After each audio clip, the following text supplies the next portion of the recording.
Assalamualaikum warahmatullahi wabarakatuh. Perkenalkan, nama saya Dodi Renaldi dengan NIM 2 Assalamualaikum warahmatullahi wabarakatuh. Perkenalkan, nama saya Dodi Renaldi dari kelompok 5. Di sini saya akan melanjutkan presentasi dengan tema sistem pneumatik pada water treatment. Di sini saya akan menjelaskan prinsip kerjanya.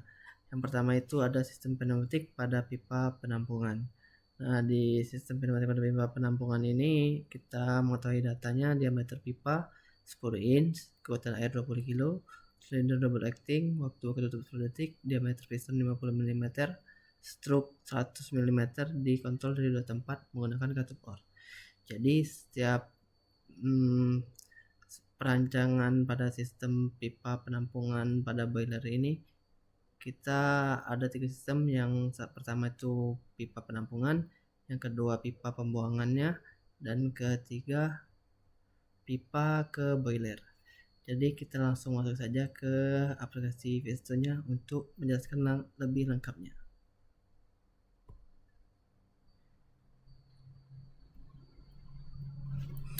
Baiklah, di sini perancangan gabungan antara pipa ke penampungan, pipa pembuangan, dan pipa ke boiler. Jadi awalnya itu perancangan ini menggunakan satu kompresor ya teman-teman. Di sini pertama dari kompresor kita laju ke air service. Nah, di setiap perancangan ini kita mempunyai 3 air service. Yang ini untuk air service ini untuk yang pipa penampungan, air service ini untuk ke pipa pembuangan, dan air service ini untuk ke boiler.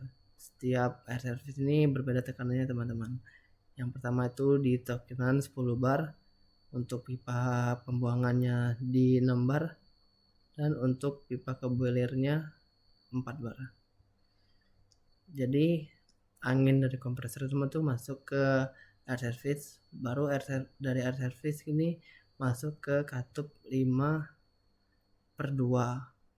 Di sini untuk angin keluarnya, di sini untuk angin masuk. Nah, di sini ada 2 tombol ya teman-teman, karena setiap soal kita menggunakan 2 tombol untuk menggerakkan silindernya. Kita menggunakan control valve 3/2 dan menggunakan satu valve. Dari angin yang masuk ke katup 3/2 ini masuk ke satu valve, dan satu valve lari ke 5/2. Di sini kita menggunakan pneumatik electrical, yang dimana ketika ini dikasih angin, kamar pot ini akan berubah di sini, akan maju. Ketika angin ini tutup, dia akan kembali lagi ke posisi semula.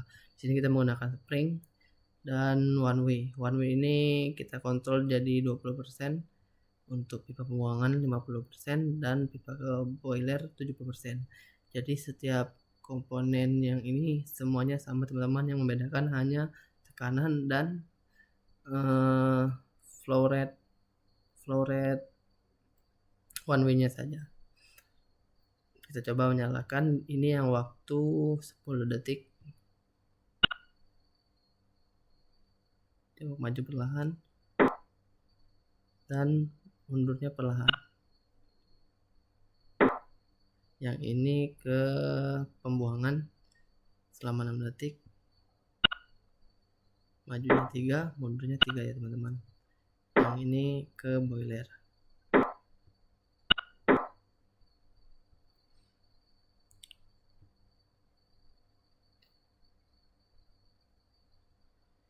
Jadi ini prinsip kerja sistem water treatment, bekerja untuk mengatur aliran fluida menggunakan katup pneumatik yang dikontrol.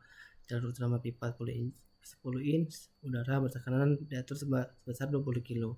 Katup utama terbuka setelah 10 detik untuk mencegah lonjakan tekanan. Lanjut ke jalur pembuangan pipa 6 inch dan ke boiler 4 inch. Jadi prinsip kerjanya sangat simpel kalau di pengaplikasian di fluid simnya ya teman-teman. Jadi sekian video penjelasan tentang penerapan sistem pneumatik pada aplikasi prinsipnya jika ada salah kata dalam pengucapan saya mohon maaf. Saya akhiri. Wassalamualaikum warahmatullahi wabarakatuh.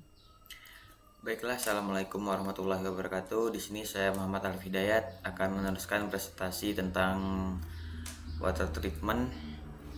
Itu bagian saya di sini adalah menjelaskan rumus sistem kontrol pneumatik linear water treatment. Baiklah, di sini untuk soalnya yang pertama, pipa ukuran 10 inch, kekuatan air 20 kilo, waktu buka tutup 10 detik, dan bisa dikontrol dari dua posisi menggunakan tombol yang mengunci. Kemudian soal yang kedua, pipa ukuran 4 inch, kekuatan dorong 40 kilo, waktu buka tutup 2 detik, dan bisa dikontrol dari dua tempat. Pipa. Kemudian yang ketiga, pipa 6 inch, kekuatan dorong 6 kilo, waktu buka tutup 6 detik, dan juga bisa dikontrol dari dua tempat. Kemudian masuk ke rumus sistem kontrol pneumatik linear water treatment. Dikarenakan di soal tidak ada tekanan kerja, struk silinder dan gravitasi, kita asumsikan menjadi untuk tekanan kerja kita asumsikan menjadi 6 bar, struk silinder 100 mm, gravitasi 9,81 meter per second kuadrat. 9,81 meter per second kuadrat ini sudah ketentuan dari rumus gravitasi. Kita masuk ke rumus dasar. Yang pertama, untuk mencari gaya, yaitu F sama dengan massa dikali gravitasi. Kemudian untuk mencari luas piston, yaitu gaya dibagi tekanan. Dan yang ketiga, untuk mencari diameter piston, yaitu D sama dengan akar 4A dibagi Pi. Kemudian untuk mencari kecepatan, yaitu V sama dengan S per T. Kemudian masuk untuk soal yang pertama dengan ukuran pipa 10 inch. Yang pertama kita cari gaya, yaitu F sama dengan massa dikali gravitasi, yaitu 20 kilo dikali 9,81, dan dapatlah hasil 196,2 Newton. Kemudian kita cari luas piston, itu A sama dengan F per Pi sama dengan 196,2 dibagi 600.000 sama dengan 0,00327 meter kuadrat. Kemudian kita cari diameter piston, itu D sama dengan akar 4A dibagi Pi sama dengan 4 dikali 0,00327 dibagi 3,14 sama dengan 0,0204 meter. Dapat 3,14 dari mana? Ini ketentuan dari Pi. Dan dapatlah hasil 0,0204 meter. Kemudian kita konversi menjadi milimeter, yaitu dapatlah hasil 20,4 mm. Dan digunakan dan kita dapatkan diameter silinder kurang lebih 20 mm. Kemudian kita cari kecepatan, yaitu sama dengan V sama dengan S dibagi T sama dengan 0,1 dibagi 10, dan dapatlah hasil 0,01 meter per second. Dapat 0,1 ini hasil dari struk silinder dengan ukuran 100 mm. Kemudian kita konversi ke meter dan dapatlah hasil 0,1 meter. Lanjut soal yang kedua dengan ukuran pipa 4 inch. Sama seperti tadi, F sama dengan massa kali gravitasi sama dengan 4 dikali 9,81, dan dapat hasil 39,24 Newton. Kemudian kita cari luas piston lagi, sama dengan A sama dengan F dibagi P sama dengan 39,24 dibagi 600.000, dan dapat hasil 0,000654 meter kuadrat. Kemudian kita cari diameter piston, yaitu D sama dengan akar 4A dibagi Pi, sama dengan 4 dikali 0,0000654 dibagi 3,14 sama dengan 0,0091 meter. Kemudian kita konversi lagi menjadi milimeter, yaitu dan dapat hasil 9,1 mm. Dan dapatlah diameter silinder dengan ukuran 9 mm. Digunakan 12 mm. Maksud dari digunakan 12 mm yaitu karena diameter silinder 9 mm ini adalah diameter minimum. Kita gunakan 12 mm agar kerjanya lebih efisien dan tekanannya juga lebih besar. Kemudian untuk mencari kecepatan, V sama dengan S per T sama dengan 0,1 dibagi 2 sama dengan 0,05 meter per second. Sama seperti tadi, 0,1 yaitu hasil konversi struk 100 mm dikonversi ke meter dan dapat hasil 0,1. 2 dapat dari soal memang ketentuan buka tutup 2 detik dan dapat hasil 0,05 meter per second. Kemudian soal yang ketiga, pipa 6 inch, gaya sama dengan massa dikali gravitasi, yaitu 6 dikali 9,81 dapat hasil 58,86 Newton. Kemudian kita cari luas piston, A sama dengan F per P, yaitu 58,86 dibagi 600.000 dapat hasil 0,000981 meter kuadrat. Kemudian kita cari diameter piston, yaitu D sama dengan akar 4A dibagi Pi. 4 dikali 0,000981 dibagi 3,14 sama seperti soal sebelumnya. Dan dapat hasil 0,0112 meter. Dikonversi ke milimeter dan dapat hasil 11,2 mm. Kemudian diameter silindernya dapatlah 11 mm. Digunakan diameter 16 mm sama seperti tadi karena lebih efisien dan tekanan kerja lebih besar. Dan untuk kecepatan yaitu V sama dengan S per T sama dengan 0,1 dibagi 6 dan dapat hasil 0,16 meter per second. Baiklah, sekian presentasi dari saya. Terima kasih. Baiklah, sebelumnya perkenalkan, di sini namanya saya Rizky Farel Sumarmata.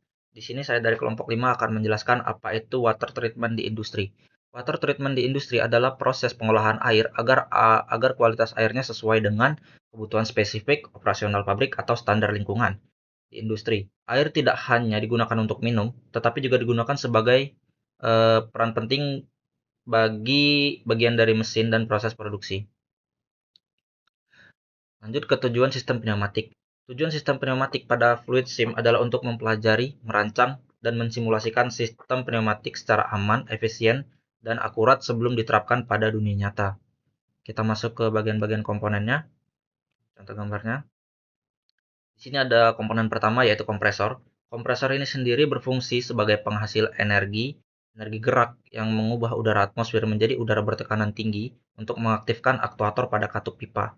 Udara ini bertindak sebagai media transmisi sinyal dari tombol kontrol di dua posisi berbeda menuju katup, sehingga tenaga mekanis yang dihasilkan mampu memutar katup ukuran 4 hingga 10 inci dengan sangat cepat dan kuat guna mengimbangi tekanan air yang besar tanpa memerlukan tenaga manusia. Masuk ke komponen yang kedua, itu ada air service.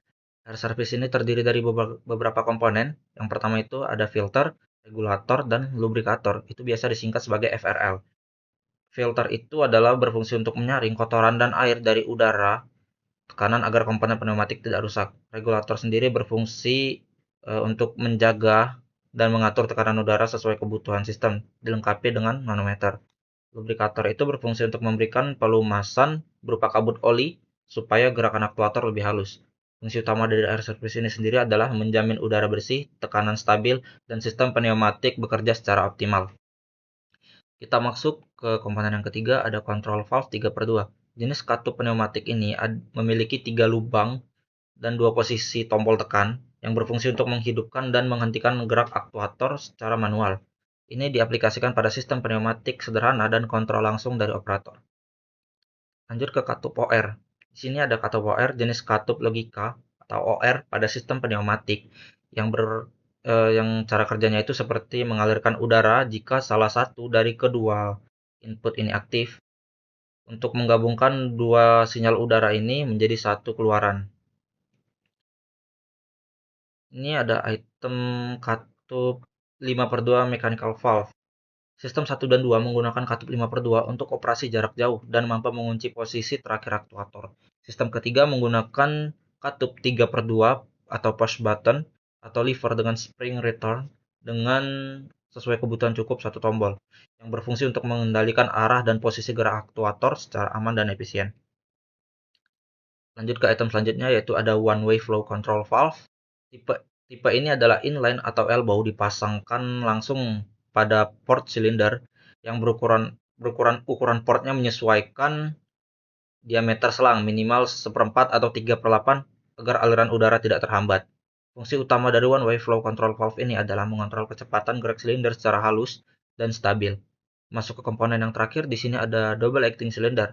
Jenis silinder pneumatik ini adalah silinder pneumatik dengan 2 saluran udara maju dan mundur. Cara kerjanya itu udara mendorong piston untuk gerak keluar dan gerak masuk. Fitur ini dapat dilengkapi dengan cushioning untuk meredam benturan di ujung langkah. Fungsi dari double acting cylinder ini sendiri untuk menghasilkan gerakan bolak-balik yang stabil dan kuat. Double acting cylinder ini sendiri sering diaplikasikan pada mesin otomatis, mesin penjepit, pendorong, dan sistem proses. Baiklah, assalamualaikum warahmatullahi wabarakatuh. Di sini dengan saya Iskan Akbar pertama ingin menjelaskan tentang troubleshooting dalam pneumatik di water treatment. Yang pertama, di sini ada silinder pneumatik tidak bergerak. Kemungkinan penyebabnya biasanya pertama ada tekanan udara suplai rendah atau tidak ada, valve 5/2 macet atau tidak beraktuasi, solenoid rusak atau pilot valve tersumbat, selang bocor atau terlepas, filter udara tersumbat. Tindakan perbaikannya, periksa tekanan kompresor normal 6-8 bar, cek fungsi valve 5/2 manual override, bersihkan atau ganti solenoid valve, perbaiki kebocoran selang, bersihkan atau ganti filter FRL. Terus silinder bergerak lambat, kemungkinan penyebabnya flow control terlalu tertutup 20%, 50%, 70%, udara lembab atau banyak air, silinder haus atau seal rusak. Tindakan perbaikannya, setel ulang flow control sesuai kebutuhan proses, buang air pada air receiver dan filter, ganti seal silinder bila haus. Selanjutnya ada valve 5/2 tidak mau balik posisi. Kemungkinan penyebabnya biasanya di sini pertama ada pegas valve lemah, kedua ada kotoran dari udara masuk, ketiga pilot valve tidak mendapat tekanan. Terus biasanya tindakan perbaikannya di sini ada bersihkan valve-nya, terus ganti valve jika pegas rusak. Selanjutnya periksa jalur pilot udaranya. Selanjutnya di sini ada gerakan silinder tidak stabil atau tersentak. Kemungkinan penyebabnya udara masuk mengandung air dan oli berlebih. Terus selanjutnya flow control hanya dipasang satu arah. Yang ketiga, tekanan supply fluktuatif. Tindakan perbaikannya, pastikan filter FRL bekerja optimal. Pasang flow control dua arah, meter in dan meter out. Stabilkan tekanan kompresor. Terus selanjutnya troubleshooting pada proses buka tutup valve air tidak sinkron. Kemungkinan penyebabnya biasanya setting flow control berbeda antar silinder. Terus timing pneumatik logik tidak sesuai, kebocoran kecil pada salah satu jalur. Tindakannya untuk perbaikannya, samakan setting flow control, terus kalibrasi ulang rangkaian logika udara. Selanjutnya deteksi kebocoran dengan air sabun. Yang selanjutnya troubleshooting pada tekanan udara cepat turun saat operasi. Kemungkinan penyebabnya banyak valve aktif bersamaan, kapasitas kompresor kurang, kebocoran pada jaringan utama.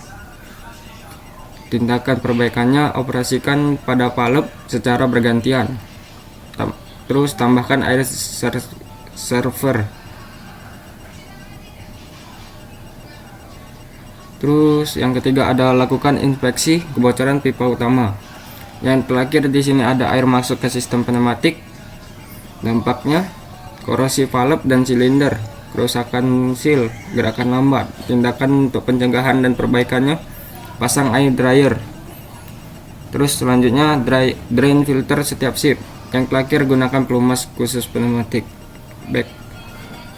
Baiklah, sekian dari saya penjelasan tentang troubleshooting di water treatment yang ada di industri kelapa sawit. Terima kasih. Assalamualaikum warahmatullahi wabarakatuh. Baiklah, sebelumnya perkenalkan, nama saya Muhammad Rizal Wardana. Di sini saya dari kelompok 5 ingin mempresentasikan tentang perawatan harian dari water treatment, sistem water treatment. Oke, baiklah. Di sini saya akan memulai perawatan hariannya, yaitu yang pertama, perawatan harian yaitu yang pertama itu ada mengecek tekanan pompa dan suara pompa, memeriksa suara pompa kompresor. Terus yang kedua itu adalah mengecek level tangki raw water, clarifier, treat water. Terus yang ketiga itu ada mengecek kebocoran pipa dan valve. Yang keempat itu ada mencatat parameter operasi di log sheet. Nah, di sini itu saya lanjutkan dengan contoh gambar dan cara mengecek pompa dan suara pada pompa. Yaitu yang pertama, ketika pengecekan harian atau per shift, hanya mengecek tekanan dan suara pompa, apa ada suara yang mencurigakan bagi operator yang mengakibatkan pompa bermasalah atau tidak.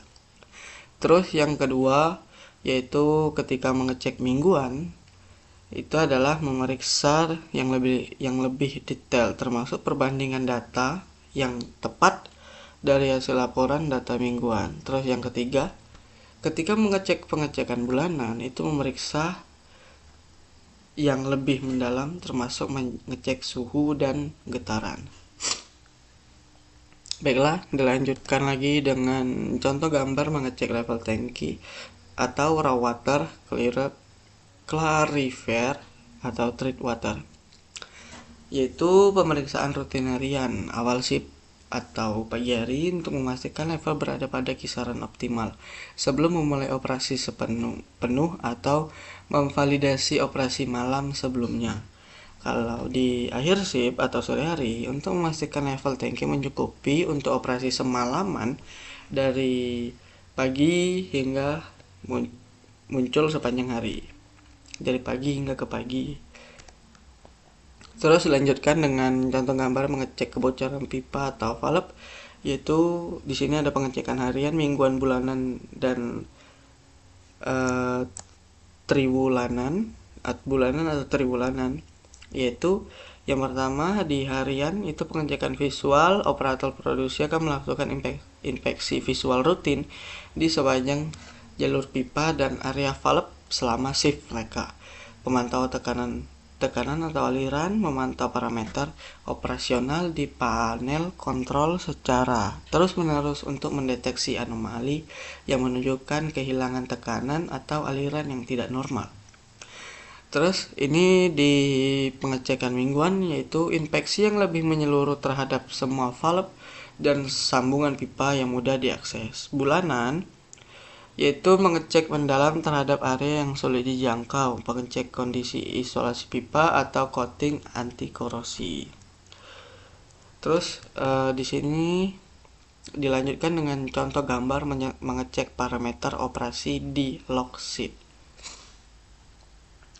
Di sini waktu pengecekan yaitu ada setiap jam, setiap shift per 8 jam atau harian, mingguan. Di setiap jam, parameter kunci seperti debit, pH, kekeruhan, tekanan filter, dan level tangki biasa dipantau setiap jam untuk deteksi dini masalah operasional.